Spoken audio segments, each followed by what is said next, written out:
Installing cartridges. Caution, keep ink cartridges out the reach of children and do not drink the ink. Note, the included ink cartridges are designed for reliable printer setup and cannot be used as replacement cartridges or resold after setup. The remaining ink is available for printing. Lift up the scanner unit. Caution, do not touch the flat white cable or the print head path. Gently shake the black ink cartridge.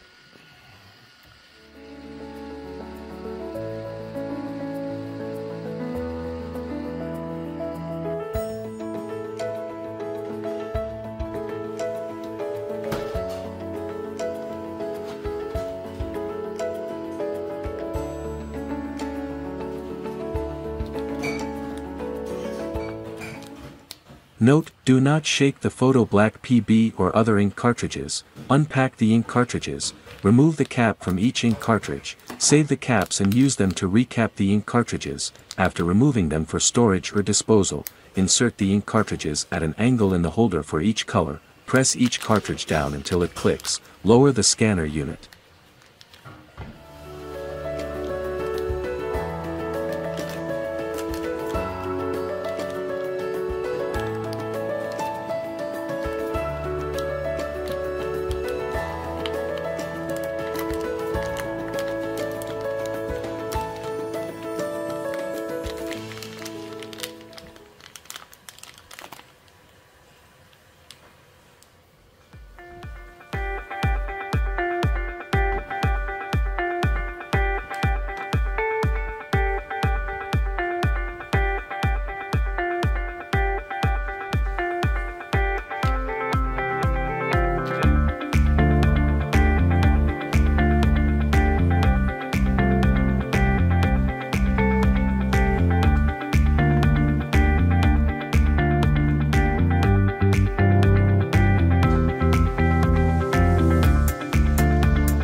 Select Installed and press the OK button to start charging the ink. Ink charging takes approximately 10 minutes. When you see a completion message on the printer LCD screen, charging is complete. Caution, don't turn off the printer or raise the scanner unit while the printer is charging, or you'll waste ink.